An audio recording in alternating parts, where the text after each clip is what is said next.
In support of International Women's Day, I've been asked to talk about my thoughts on equity. My biggest inspiration is my mother, who is deaf. She became 98% deaf when she was 3 years old through invisible measles.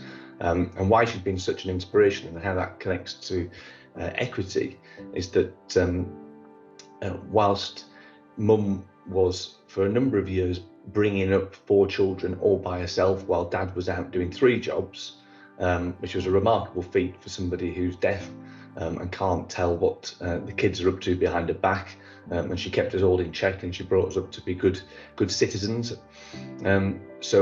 But I mean, that was remarkable in itself. But she then went on, when I was about 14 and my youngest sister would have been about 7, she went on to not only still getting us to school and back, but she also started to work on evenings as well to support the growing family. The difficulty back then, it was really in the 1980s, was that there was a lot of inequality. So not only was she a woman, but she was also deaf. So basically it meant that the only jobs that she could get were really not that intellectually stimulating, and really at the bottom end of the ladder where she was just doing data inputting, sat in the corner with nobody talking to her. So it was quite grim, and there wasn't really much support for her to be able to progress career-wise at all. So wind it forward about 7 or 8 years, as we all got a bit older, she was able to get a part-time job in a bank in Halifax. It won't take you much to guess who that might be.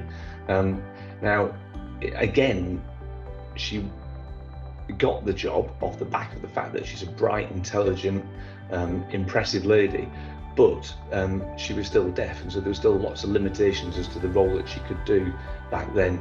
Bit by bit, the bank became far more aware of creating equity for their employees, and they started to bring in lots of extra tools and bits of equipment that would help Mum to be able to do some of the stuff that she couldn't do because of her disability. So for me, International Women's Day, I just want to say thank you to my mum for making me realise that whatever challenges you've got in front of you, you can still achieve success.